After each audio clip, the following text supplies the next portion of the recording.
తాడేపల్లి దగ్గర ఏదైతే YSR Congress party నిర్మించుకుంటున్నటువంటి party కార్యాలయానికి సంబంధించి అనుమతులు లేవు, అసలు సిఆర్డీఏకి దరఖాస్తు కూడా చేయలేదు అన్నటువంటి కారణంగా దాన్ని కూల్చివేస్తున్నారని ముందే తెలుసుకుని వాస్తవంగా ప్రభుత్వంలో మనమే ఉన్నాం కాబట్టి ఆ అనుమతుల గురించి ఎవరిని అడగాలని అనుకోలేదు అనుకుంటా వైఎస్ఆర్ కాంగ్రెస్ పార్టీ లైట్ తీసుకుంది. అదే ఇప్పుడు దెబ్బైంది. అది కూల్చివేత జరుగుతోందని తెలిసి ముందుగానే కోర్టుకు వెళ్ళారు. కోర్టు స్టే ఇచ్చింది, అంటే ప్రొసీడింగ్స్ ఫాలో అవ్వమంది, స్టే ఇవ్వాల, కూల్చొద్దు అని చెప్పాల, ప్రొసీడింగ్స్ ఫాలో అవ్వమని చెప్పింది.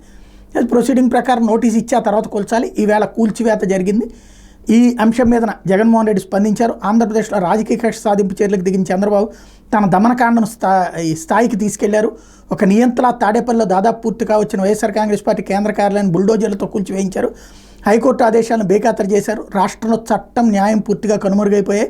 ఎన్నికల తర్వాత చోటు చేసుకుంటున్న హింసాత్మక ఘటనలతో రక్తాన్ని పారిస్తున్న చంద్రబాబు ఈ ఘటన ద్వారా ఈ 5 ఏళ్ల పాటు పాలన ఏ విధంగా ఉండబోతోందని హింసాత్మక సందేశాన్ని ఇవ్వకనే ఇచ్చారు.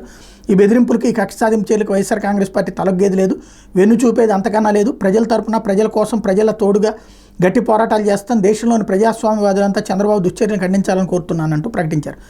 దీని ఆటోమేటిక్గా తెలుగుదేశం పార్టీ నువ్వు అది అనుమతి తీసుకోకుండా ఉంటే ఎట్లా కడతారు అన్నటువంటి పాయింట్ రైజ్ చేస్తుంది. గురుగావ్ భవనాల అంశాన్ని కూడా ప్రస్తావిస్తుంది.